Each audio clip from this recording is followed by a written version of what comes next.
Assalamualaikum warahmatullahi wabarakatuh. Halo Sobat Mansaru, jumpa lagi dengan saya Azimatul Nimah. Inilah podcast Mansaru. Terus belajar, ceraskan diri, raih prestasi yang cemerlang.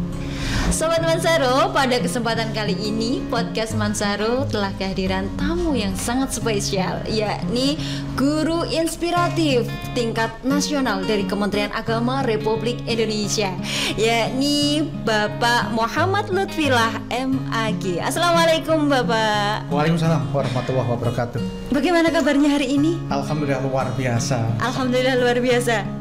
Luar biasa sehat, luar biasa bahagia, atau luar biasa bagaimana ini Pak? Alhamdulillah masih diberikan oleh Allah kesehatan jasmani rohani, ketetapan iman Islam ihsan, serta insya Allah umur panjang yang bermanfaat. Wah, insya Allah umur panjang yang sangat bermanfaat. Itu yang paling penting Pak ya. Diberikan umur panjang dan juga bermanfaat bagi di sekitar kita, seperti itu Pak ya. Betul. Ini kemarin saya coba kepo nih Pak, bahasa gaulnya kepo tentang Pak Lutfillah. Ini katanya panggilan akrabnya adalah Gus. Ini enggak apa-apa ini saya izin manggilnya Gus Lutfi? Ya enggak apa-apa lah, karena memang sehari-hari saya memang dipanggil Gus Lutfi. Oh seperti itu.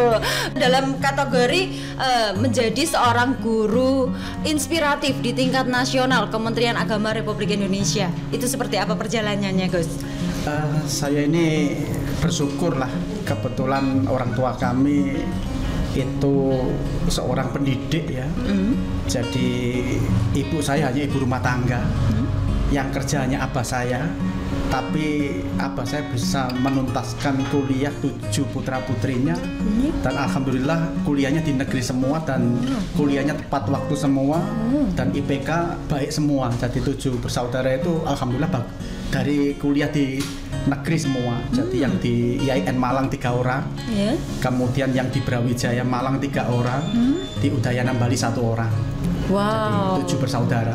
7 bersaudara. Gus Lutfi nomor 4. Nomor 4. Wah. Dan ke-7-7-nya alhamdulillah sampai sekarang menjadi orang yang sukses dalam di bidangnya masing-masing. Insya Allah alhamdulillah. Yang 3 itu PNS di SMA 1, di SMP 2 orang, kemudian saya ASN di MAN 2 Lamongan, Jawa Timur. Berarti yang di Kementerian Agamanya saya sendiri. Yang kakak semua sama Mbak Yu itu di Dinas Pendidikan. Di Dinas Pendidikan, seperti itu. Ini Gus, boleh kepoin lagi nih Gus tentang perjalanan Gus Lutfi sampai mengantarkan menjadi seorang guru yang inspiratif. Itu bagaimana awalnya? Apakah langsung legit menjadi guru inspiratif atau sebelumnya ada perjalanan yang ditempuh? Jadi prosesnya panjang dan melelahkan ya. Saya lulus IAIN Sultan Ampel Malang tahun 1996. Kemudian GTT pertama di MAN Babat yang sekarang menjadi MAN 2 Lamongan. Sampai diangkat PNS juga di MAN 2 Lamongan. Jadi saya terhitung jadi guru fikih usul fikih di MAN 2 Lamongan sudah 26 tahun lamanya. 26 tahun. Mulai bujang usia 22 tahun. Wow. Sekarang mau 50. 50 tahun. Sangat tidak terlihat ini. Saya kira tadi, jujur nih Gus ya, saya kira tadi usianya baru 40-an lah. Wah, ini tapi saya melihat tadi baru pertama kali bertemu dengan Gus Lutfi ini, sepertinya adalah jiwa-jiwa yang sangat semangat, yang sangat memberikan kebahagiaan lah intinya bagi orang-orang di samping. Apakah itu mempengaruhi seperti masih jiwa-jiwa muda seperti itu Gus? Kebetulan saya ini aktivis di bidang seni budaya ya. Jadi saya pernah jadi pelatih marching band, drum band itu hampir 10 tahun. Waktu masih bujang. Waktu masih bujang. Terus aktif di teater juga, aktif di band kampus 4 tahun saya main musik. Kebetulan waktu itu awal-awal saya dikenal di Malang itu karena permainan saksofon. Main saksofon dulu. Sangat multitalenta sekali. Tahun 92 itu. 92 saya pentas tunggal, live tunggal ya. Live tunggal. Iya. Itu akhirnya saya jenuh, akhirnya saya minta ganti alat musik, akhirnya saya megang gitar bass gitu. Wow, luar biasa. Ceritanya gitu, tadi nggak jauh dari seni, bahkan sempat juga jadi penyiar radio FM juga. Wow.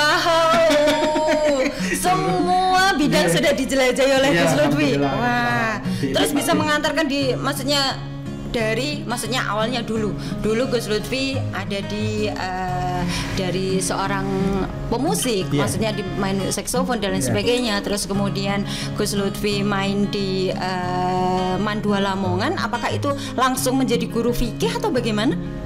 Dulu awal-awal saya itu kebetulan kepala sekolah pertama itu abah saya sendiri. Jadi saya ini anaknya kepala sekolah man babat pertama.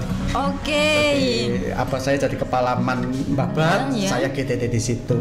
Oke. Tapi waktu itu saya dipasrai ngajar seni musik. Seni musik? Iya, seni musik di kelas 11. Hampir 5 tahun ngajar seni musik. Ya. Oke. Tapi setelah sertifikasi lulus 2007, akhirnya saya lepas seni saya fokus ke ngajar fikih usul fikih aja. Wah, dari seorang guru musik terus kemudian seni budaya ya Pak ya. Kalau teman-teman dari seni budaya terus kemudian langsung ke fikih. Atau memang dulu memang di kampusnya memang ambil jurusannya memang di fikih seperti itu. Dulu Fakultas Tarbiyah. Pendidikan Agama Islam. Jadi saya sempat jadi guru itu baik guru pelajaran maupun guru ekstra drum band itu pernah saya hitung ada 24 lembaga. 24 lembaga? Saya pernah bantu semuanya. Mulai wilayah Gresik, Lamongan, Bojonegoro, Tuban, bahkan Jombang. Bahkan pernah juga di pondok pesantren Kutorjo Nganjuk. Sampai Nganjuk sana? Iya, pernah di Nganjuk juga. Jadi saya hampir 24 lembaga. Jenjang mulai yang paling rendah sampai saya juga pernah bantu ngelatih korsiknya Pemda Tuban sama korsiknya Pemda Lamongan. Jadi dan selalu diundang di Taman Makam Pahlawan untuk niup sangkakala. Menjelang tanggal 17. Iya. Mungkin bisa disebutkan prestasi apa saja sih Gus yang sudah diraih oleh Gus Lutfi? Alhamdulillah saya mulai di tingkat Kabupaten Lamongan 3 kali juara 1 guru prestasi tingkat MA se-Kabupaten Lamongan 3 kali. Di Jatim 2 kali guru pres dan di nasional ini yang banyak. Sejak 2019 sampai hari ini saya masih mengukir prestasi. Wow. Jadi ini yang awal-awal saya meraih prestasi itu di sini. Ini awal-awal saya raih di sini saya tahun 2019. Ditunjukkan di sini Gus. 2019.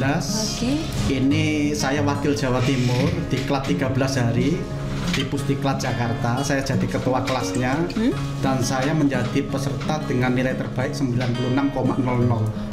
Wow. Baik, ini diklat pembuatan soal ujian nasional usul fikih. Pertama kali diklat. Pertama kali. Ini awal-awal prestasi saya terus sampai hari ini terus berprestasi alhamdulillah. Alhamdulillah. Mungkin prestasi apa lagi Gus selain mungkin ada yang ini, bisa ditunjukkan lagi? Kebetulan kalau di MAN ini saya wakil humas paling lama ya. Saya dipilih dengan mekanisme pemilihan langsung kayak kepala desa. Jadi saya terpilih sejak 2015.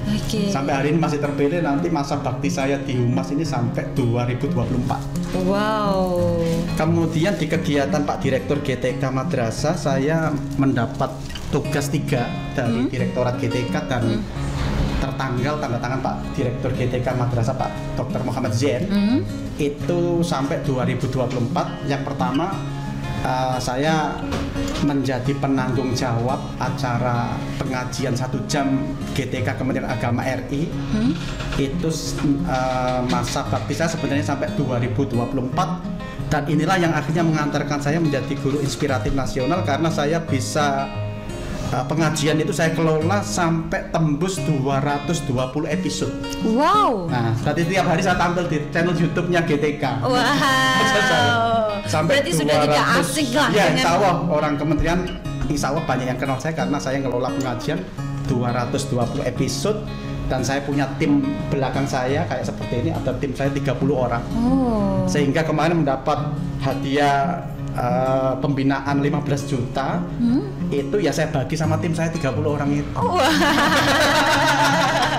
Jadi seperti itu karena kita berbagi, karena tim saya kan ada yang bagian membuat flyer, ada yang bagian menjadi host, co-host, ada yang MC, ada yang moderator, ada yang mimpin doa, ada yang menjadi bahkan moderator terpilih itu saya hadirkan dari 34 provinsi terbaik. Wow. Jadi saya sampai sekarang masih punya grup moderator pengajian 1 jam. Itu dari 34 provinsi. Mubaliknya juga sama. Saya punya mubalik 220 orang mubalik se-Indonesia.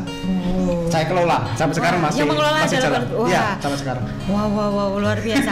Ini kan saya mendengar cerita-cerita dari Gus Lutfi tadi bahwa Gus Lutfi juga dengan menceritakan bahwa Gus Lutfi ini usianya sudah 49 ya, 49 tahun dengan usia segini. Gus Lutfi masih semangat untuk meraih prestasi-prestasi ini. Apa sih Gus yang melatar belakangi semangat dari Gus Lutfi ini?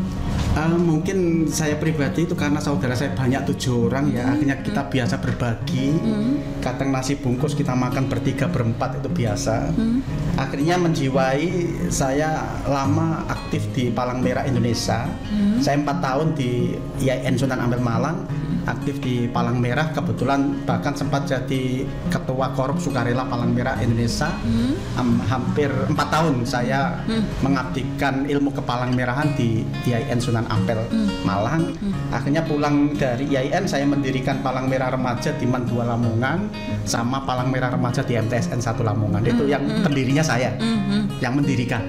Ya, seperti itu. Jadi di kepalang merahan itu kan kita totalitas untuk kemanusiaan. Sehingga prinsip saya nggak apa-apa saya jadi lilin, leleh nggak apa-apa, tapi bisa menerangi banyak orang. Wow. Jadi lilin nggak apa-apa, biasa jadi lilin soalnya. Leleh nggak apa-apa, yang penting bisa menerangi banyak orang. Wah, berbagi yang jelas adalah berbagi Pak ya. Terus yang saya sendiri, alhamdulillah saya syukuri ya, jadi di organisasi profesi guru fikih usul fikih itu saya orang MGMP yang paling lama di Jawa Timur. Jadi saya memimpin jadi ketua MGMP Fikih Jatim sejak 2008. Sampai sekarang saya masih memimpin guru fikih usul fikih se-Jawa Timur 38 kabupaten kota. Saya keliling 38 kabupaten kota, sudah ada yang jemput. Jadi saya dapat julukan Gubernur Fikih Jatim. Gubernur Fikih Jatim. Ya, termasuk nasional nanti kan saya ceritakan saya mendapat SK3. SK yang pertama tadi pengajian yang saya kelola, akhirnya saya menjadi guru inspiratif karena ngelola pengajian 1 jam itu. Yang kedua saya diberi surat tugas menjadi koordinator pengembangan kompetensi berkelanjutan guru fikih semua jenjang MI MTS MA se-Indonesia. Ini SK saya sampai 2024. Terakhir saya ketua umum Forum Komunikasi Guru Fikih Usul Fikih MA Nasional. Mulai saya jadi ketua umumnya sejak 2019, dikukuhkan di Jakarta. Jadi saya jadi ketua MGMP Fikih Nasional waktu di sini di Pusdiklat. Nanti masa bakti saya sampai 2024. Saya juga punya kantor di Man 2 Jakarta, Sekretariat MGMP Fikih Nasional. Jadi saya ini di MGMP mulai tingkat Man saya ketuanya, kabupaten saya ketuanya, Wilker Bojonegoro saya ketuanya, Jatim juga, nasional juga. Jadi saya ini orang MGMP asli. Cocok Pak apabila dijuluki tadi sebagai Gubernur Fikih. Gubernur Fikih ya. Terus nih Gus Lutfi, tadi dikatakan bahwa dengan segudang prestasi yang sebanyak ini, menjadi ketua di berbagai bidang, baik itu dari bidang musik dan lain sebagainya, dari perjalanan hidup dari Gus Lutfi sendiri, mungkin ada yang bisa disampaikan, berbagilah intinya Gus Lutfi kepada siswa maupun guru yang ada di Man 1 Bojonegoro agar bisa menjadi seperti Gus Lutfi, atau mungkin bisa lebih dari Gus Lutfi mungkin bagi siswa-siswi dari Man 1 Bojonegoro sendiri. Apa sih yang bisa diambil dari Gus Lutfi? Monggo. Menurut saya sederhana saja, kita mulai dari yang kecil, tapi kita istiqomah terus. Kecil tapi istiqomah. Misalnya kita disiplin, kita mulai dari diri kita. Jadi tauladan itu pada diri kita. Jadi prinsip saya, ibda bin nafsi, kritik diri kita sebelum kita dikritik orang lain, hisab diri kita sebelum kita dihisab oleh Allah di yaumul hisab. Dan seorang pemimpin harus siap dikritik. Kalau pemimpin nggak siap dikritik, mundur saja dari pemimpin. Itu prinsip saya. Dan yang terbaru ini baru saya raih. Ini 300 jam pelajaran Diklat calon kepala madrasah, 300 jam pelajaran Pusdiklat Jakarta tertanggal 27 Desember. Saya menjadi peserta terbaik, 91,27, lulus sangat memuaskan. Calon kepala MAN. 300 JP. Mudah-mudahan setelah pulang dari sini segera pelantikan. Amin. Ditunggu kabar baiknya sebagai kepala madrasah. Oke. Bari terakhir Pak Gus Lutfi, terakhir Siap. pesan dan kesan yang ingin disampaikan kepada Sobat Mansaro yang nanti menyaksikan tayangan ini, Gus Lutfi, silakan. Pesan dan kesan saya, madrasah ini luar biasa. Saya tahu betul perjalanan awal madrasah ini karena kebetulan saya juga alumni PGAN Bojonegoro. Adik kelas saya sudah Man 2 Bojonegoro. Dan saya ini termasuk dulu murid yang agak, mungkin kata guru-guru agak sedikit butuh perhatian khusus karena saya nggak pernah ke kantin PGA, tapi saya senengannya ke kantin Man 1 Bojonegoro. Saya biasa terobos di pagar kawat itu belakang, itu ada pagar kawat, saya terobos. Soalnya kantinnya lebih enak Man 1 Bojonegoro. Oke. Jadi kesan dan pesan saya, terus madrasah ini terus berinovasi. Kemarin juga dihadiri Pak Kasubdit, Pak Dr. Enofrovic juga kesini sama saya juga, kebetulan saya masuk tim madrasah lain Metaverse. Jadi saya juga terlibat di dalam pembuatan Metaverse pakai alat Oculus. Dan waktu simposium 3 internasional di Man 1 Bojonegoro ini, kemarin saya ketemu Pak Direktur, itu apresiasi dari Kementerian Agama RI terhadap Man 1 Bojonegoro luar biasa. Terutama sosok Pak Saifuddin yang dianggap betul-betul mensukseskan simposium 3 internasional kemarin di 2 tempat. Satu di Man 1 Bojonegoro dan satunya di Man Banyumas. Itu sukses. Dan insya Allah Pak Saifuddin yang terbaru, beliau akan berpartner dengan saya. Beliau sekarang kemarin saya baru dari Jakarta, 3 hari saya di Jakarta sama tim simposium 4 internasional, berkunjung ke ruangan Pak Direktur GTK, Pak Kasubdit RA, MI, MTS, MA, MAK, Kabak, Kepala Bagian, dan KSKK juga lengkap. Kemarin saya minta doa restu biar nanti simposium 4 di Makassar itu lebih sukses, insya Allah digelar di Hari Pendidikan Nasional. Jadi nanti tuan rumahnya Makassar. Nanti insya Allah Pak Saifuddin atas arahan dari Pak Direktur kemarin diminta membuat 2 organisasi yang bisa menopang kegiatan simposium 4 internasional Makassar untuk pendanaan. Akhirnya ada 2 organisasi, yang satu itu khusus jurnal ilmiah, jurnal Madaris, itu ketuanya dari Kepala Banyumas yang kemarin pelaksana simposium 3. Kemudian sekretarisnya Pak Suyitma yang dulu juga beliau ketua simposium 3. Kemudian yang satunya organisasi profesi yang satunya dipegang Pak Saifuddin ketuanya, saya sekretaris beliau. Jadi semua 2 organisasi ini tujuannya nanti ada kemitraan dari pendanaan dari kemitraan pakai 2 organisasi ini sehingga bisa mensupport kegiatan di Makassar. Seperti itu. Jadi saya pesan kepada anak-anak Man 1 Bojonegoro, tetaplah semangat. Jadi alhamdulillah saya juga penulis buku fikih sejak 2013 sampai sekarang. Buku saya sudah dipakai oleh Madrasah Aliyah se-Indonesia. Saya juga bawa contohnya di tas, cuma nggak saya keluarkan, terlalu banyak yang saya bawa nanti. Bisa dicek, itu buku karya saya. Saya ketua penulis buku fikih sejak 2013 waktu dibuka program keagamaan. Sampai hari ini saya masih menulis. Dan tentang guru inspiratif saya sudah menulis buku, sudah ISBN, tapi masih saya cetak 10. Dan kemarin diminta Pak Direktur dibawa ke Jakarta untuk diberi pengantar. Itu sudah cetak. Judul bukunya apa ya istilahnya, Liku-liku memimpin NGMP Fikih Jawa Timur 2008 sampai 2023. Jadi judul bukunya itu seperti itu. Nanti berakhir di endingnya di Guru Inspiratif Nasional. Sudah jadi buku, alhamdulillah. Nanti mudah-mudahan 2023 kita cetak yang baru, karena saya punya prinsip, kita bukan anak raja, kita bukan anak bangsawan. Kalau kita ingin dikenal orang lain, maka menulislah. Malah ayat yang pertama itu kan Iqra bismi rabbikal ladzi khalaq. Jadi alhamdulillah saya juga menulis, saya juga semua saya ikuti, termasuk saya yang meskipun usia 49 tahun saya nggak mau kalah dengan yang muda, Mas Albert misalnya, untuk di dunia metaverse. Saya biasa pakai alat Oculus itu. Tambahan satu lagi, pesan sponsor yang kalau saya ngajar berarti saya sisipkan.